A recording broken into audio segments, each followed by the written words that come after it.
Hello दोस्तों, welcome back to my channel my voice story. एक गांव जिसका नाम कोलागढ़ है, उस गांव के पास वाले जंगल में एक व्यक्ति अपने काम से घर की तरफ वापस आ रहा था। अचानक वो तेज तेज रोने लगता है और कहने लगता है, नहीं, तुम जिंदा हो या मर गई।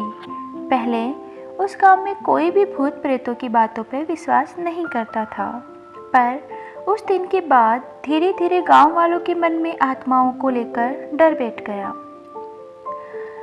कोलागढ़ गांव में कुछ ऐसा हुआ था कि उस गांव में एक औरत थी जिसका दिमाग कुछ ठीक नहीं था। उसका पति भी एक घटना में मर गया था। तब से वह कुछ अजीब सी हो गई। कुछ गांव वाले उसे पागल भी कहते थे। एक बार की बात है, जब रात को गांव का एक आदमी जिसका नाम बद्री था, वह शहर की ओर कुछ जरूरी काम से निकल पड़ा। गांव से आने जाने का एक ही रास्ता था। बद्री जंगल से गुजर रहा था कि गांव से कुछ दूर ही जंगल में उसे एक औरत की लाश पेड़ पर लटकती हुई नजर आई। वह एकदम से डर गया और भागता हुआ गांव वापस आ गया। कुछ लोगों ने बद्री को इस तरह से भागते हुए देखा और पूछा, क्या हुआ बद्री, तुम तो अभी शहर के लिए निकले थे और तुम भागते हुए वापस क्यों आ रहे?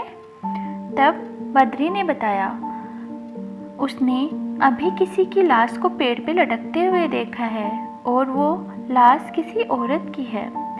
देखते देखते सारा गांव इकट्ठा हो गया कि क्या हो गया, कहाँ है लाश, चलो चलकर देखते हैं।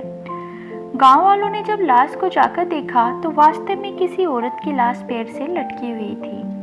कुछ लोगों ने कहा, इसे नीचे उतारो, इसका दाह संस्कार करते हैं।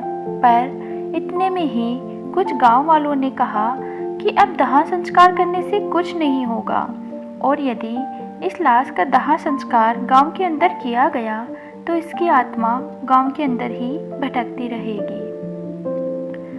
इस आपसी बहस के कारण गांव वालों ने उस औरत को लाश को पेड़ से लटकता हुआ ही छोड़ दिया। अब वो आत्मा बन गांव के हर किसी व्यक्ति को नजर आती है।